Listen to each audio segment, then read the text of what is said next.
ஆன்மீக அன்பர்களுக்கு வணக்கம். சந்திரனை எதற்காக வழிபட வேண்டும், எப்படி வழிபட்டால் விருப்பங்கள் நிறைவேறும்? நிலவை நவக்கிரகங்களில் ஒன்றாகவும் சந்திர தேவனாகவும் கருதி வழிபடுகிறோம்.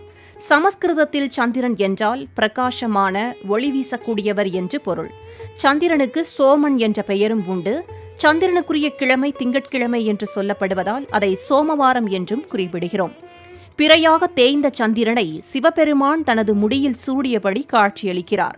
மனிதர்களின் மனம் மற்றும் 5 விதமான உணர்வுகளுடன் தொடர்புடையவர் சந்திர பகவான். அதனாலேயே சந்திரனுக்கு மனோகாரகன் என்ற பெயர் உண்டு. உணர்ச்சிகள், மனநிலை மற்றும் தாய் உறவுக்குரிய கிரகமாக சந்திரன் குறிப்பிடப்படுகிறார். அமாவாசை, பௌர்ணமி உள்ளிட்ட திதிகள் சந்திரனை அடிப்படையாக வைத்தே கணக்கிடப்படுகின்றன. சந்திர பகவானை நாம் எப்படி வழிபட வேண்டும் என்ற முறையை இங்கே தெரிந்து கொள்ளலாம். வாருங்கள். சந்திரனை வழிபடுவதற்கு உரிய சிறந்த முறைகளில் ஒன்று அவருக்குரிய மந்திரங்களை பாராயணம் செய்வதாகும். சந்திரனுக்குரிய மந்திரமான ஓம் ஸ்ரம் ஸ்ரீம் ஸ்ரோம் சகா சந்திரமாசே நமக என்ற மந்திரத்தை சொல்லி வழிபட வேண்டும். இது சந்திரனின் அருளை பெறுவதற்கு மிகச்சிறந்த மந்திரமாகும். ஜாதகத்தில் சந்திரனின் பலத்தை அதிகரிக்க செய்வதற்கும் சந்திரனின் அருளை பெறுவதற்கும் திங்கட்கிழமையில் விரதம் இருக்கலாம். மாலை நேரத்தில் சந்திரனை வழிபட்டு தண்ணீர், பஞ்சாமிர்தம், பாயசம் படைத்து வழிபடலாம்.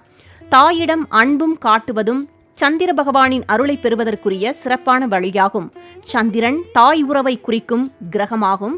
தாயை அன்பாக கவனித்துக் கொண்டு நல்ல உறவை வைத்து அவர்கள் மனம் புண்படாதபடி நடந்து கொண்டால் சந்திர பகவானின் கெடு பலன்களால் எந்தவித பாதிப்பும் ஏற்படாதாம்.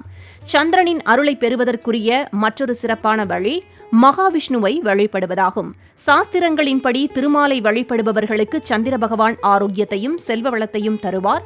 சந்திரனின் கதிர்கள் நம்மீது படும் வகையில் தினமும் சிறிது நேரமாவது அமர வேண்டும். குறிப்பாக பௌர்ணமி நாளில் சந்திரனின் ஒளிக்கற்றைகள் பூமியில் படும்போது, நிலவின் ஒளியில் அமரும் போதும் சந்திரனின் ஒளிக்கதிர்கள் நேரடியாக நம்மீது படும்.